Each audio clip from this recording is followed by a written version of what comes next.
Good morning class. आज मैं आप लोगों को बताऊंगा एक शॉर्ट टाइप का रिवीजन जिसमें मैं इम्पॉर्टेंट टॉपिक बताऊंगा ऑफ डिफरेंट यूनिट्स। यूनिट 1 में आते हैं। सबसे पहले हम यूनिट 1 में पढ़ेंगे मैग्नेटिक मटेरियल्स। मैग्नेटिक मटेरियल की properties, types of magnetic material. Then पढ़ेंगे मैग्नेटिक सिस्टम जिसमें हम सिंगली एक्साइटेड सिस्टम पर न्यूमेरिकल्स भी आते हैं, तो प्लीज़ आप न्यूमेरिकल भी देखिएगा। After that energy conversion via electric field, इसको भी स्टडी कर लीजिएगा। एक 2 मार्क्स के लिए एनर्जी बैलेंस इक्वेशन भी आपसे पूछी जा सकती है। Then concept of coenergy and energy, इसको भी। Then torque in round rotor machine या फिर सिलेंड्रिकल रोटर मशीन, इसका पूरा डेरिवेशन है, आप इस पर डेरिवेशन तैयार करिएगा, इस पर न्यूमेरिकल ना के बराबर ही आते हैं। और इसी यूनिट में जनरेटेड वोल्टेज फॉर एसी और डीसी मशीन, दोनों के लिए आप ईएमएफ इक्वेशन का डेरिवेशन तैयार कर लीजिएगा। ठीक, नाउ यूनिट 2 हमारी डीसी जनरेटर। सबसे पहले तो हम इसमें प्रिंसिपल एंड कंस्ट्रक्शन फीचर्स पढ़ेंगे। देन इसके क्लासिफिकेशन पे जो टाइप्स था हमारा क्लासिफिकेशन का, ठीक, सेपरेटली एक्साइटेड, सेल्फ एक्साइटेड में आपका सीरीज एंड कंपाउंड। तो इसके क्लासिफिकेशन स्टडी के बाद करने के बाद आप इस पे करेंगे न्यूमेरिकल ट्राई। आफ्टर दैट हम इसकी इक्वेशन, ईएमएफ इक्वेशन भी पूरी पढ़ेंगे। Pn(phi)Z/60 है ईएमएफ जनरेटेड।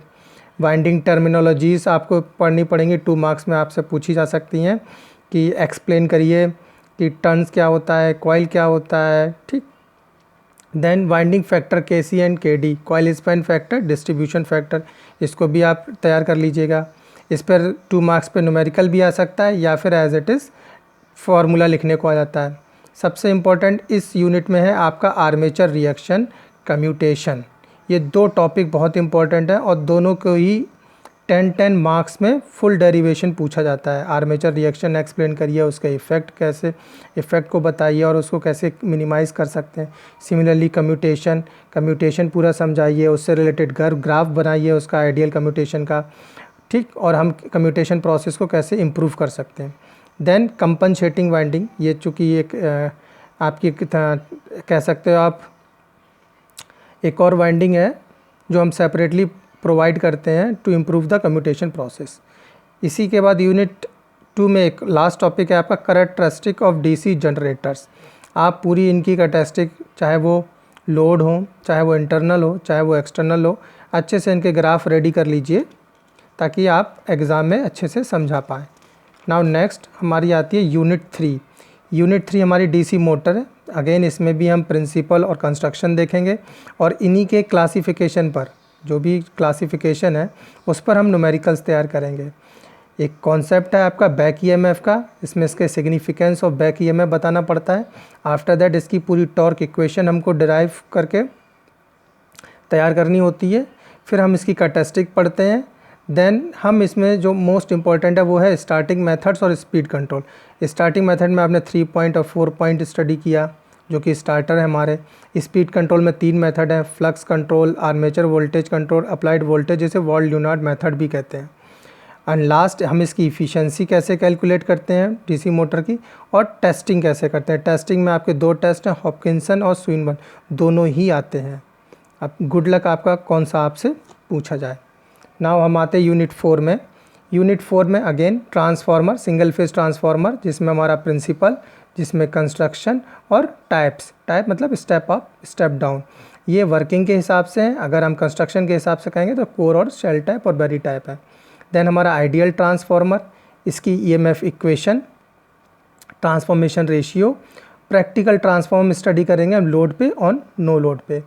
देन हमारे प्रैक्टिकल ट्रांसफार्मर के phasor diagram, unity power factor पे, लैगिंग पावर फैक्टर पे, लीडिंग पावर फैक्टर पे 3 डायग्राम बनते हैं, बहुत इंपॉर्टेंट है 10 मार्क्स के लिए। देन ट्रांसफार्मर का ही इक्विवेलेंट सर्किट हम जो निकालते हैं, refer to primary, refer to secondary. After that losses, हमारे उस लॉसेस को स्टडी करने के बाद हम एफिशिएंसी का फार्मूला ड्राइव कर लेते हैं। इफ़िशियंसी पे ही हमारे फार्मूले पे आते हैं न्यूमेरिकल्स, तो ये आपको तैयार करने पड़ेंगे। Then condition of maximum efficiency, all day efficiency, इस पे भी न्यूमेरिकल आते हैं। जब आप ये तैयार कर लोगे तो आप आ जाते हैं हम टेस्टिंग में, जिसमें हमने पहले भी पोलैरिटी, OCSC और संपनर टेस्ट। ये सिंगल फेस ट्रांसफार्मर आपका कवर अप कर लेता है, लेकिन इसी यूनिट में आपको ऑटो ट्रांसफार्मर भी है। तो ऑटो ट्रांसफार्मर आपको ज़्यादा नहीं, principle, construction, application, merits, demerit और एक कॉपर सेविंग का डेरिवेशन। देन लास्ट है आपका 3 फेस ट्रांसफार्मर, इसका आप प्रिंसिपल देख लीजिएगा। नाउ लास्ट यूनिट हमारी यूनिट 5, इसमें हम 3 फेस ट्रांसफार्मर स्टडी करेंगे। तो उसका कंस्ट्रक्शन, उसका प्रिंसिपल और bank of single phase transformer को यूज़ करते हैं हम कैसे 3 फेस ट्रांसफार्मर बना लेते हैं, उसके एडवांटेजेस क्या हैं, उसके डिसएडवांटेजेस क्या हैं। देन इसी यूनिट में 3 फेस ट्रांसफार्मर के कनेक्शन जो हमने पहले ही बताए थे, star star, delta delta, star delta, delta star और star zigzag. After that last इसमें स्कॉट कनेक्शन भी आता है जो कि बहुत पूछा जाता है, ये भी इंपॉर्टेंट है। देन फेज़र ग्रुप्स, जिसमें 4 आपके फेज़र ग्रुप्स थे, एक क्लॉक डायग्राम की हेल्प से आपको इनको फेज़र ग्रुप को समझाना था और ये बनाना था, पूछे जा सकते हैं आपको, ठीक। और इसी लास्ट पूरी यूनिट में एक टॉपिक है आपका पैरेलल ऑपरेशन, क्या कंडीशंस होती हैं। तो पैरेलल ऑपरेशन आप दोनों के लिए स्टडी करेंगे, सिंगल फेज़ के लिए और 3 फेज़ के लिए।